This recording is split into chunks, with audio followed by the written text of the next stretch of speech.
Mari, may pulubi dun, oh. Kaya nga, tawagin natin. Gusto nyo? O, sige. Sige, Almari, tawagin mo na siya. Sabay-sabay natin siyang tawagin. O, sige.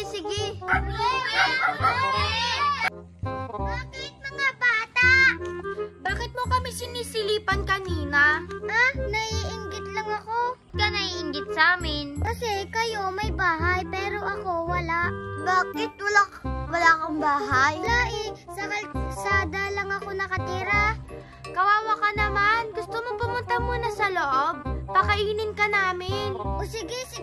Nagugutom na rin ako eh. O siya, sige, sumunod ka sa amin. Tara. Tara.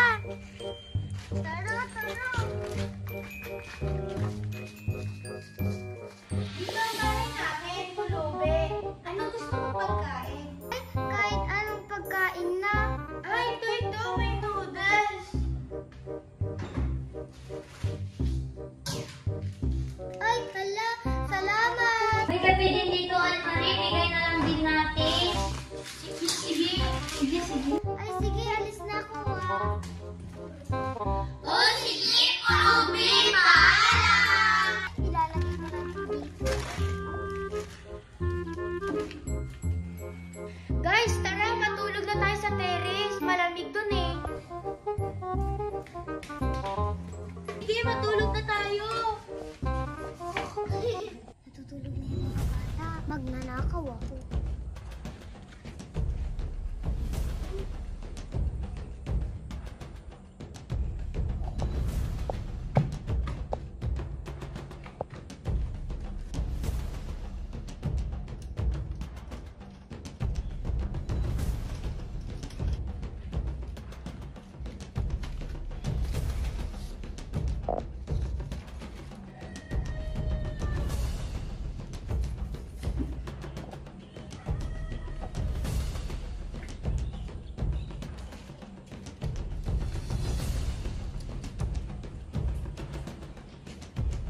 Uy, gising na kayo.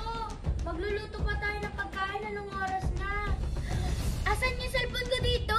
La, di ba dyan mo lang nilagay kanina, Almari? Kaya nga.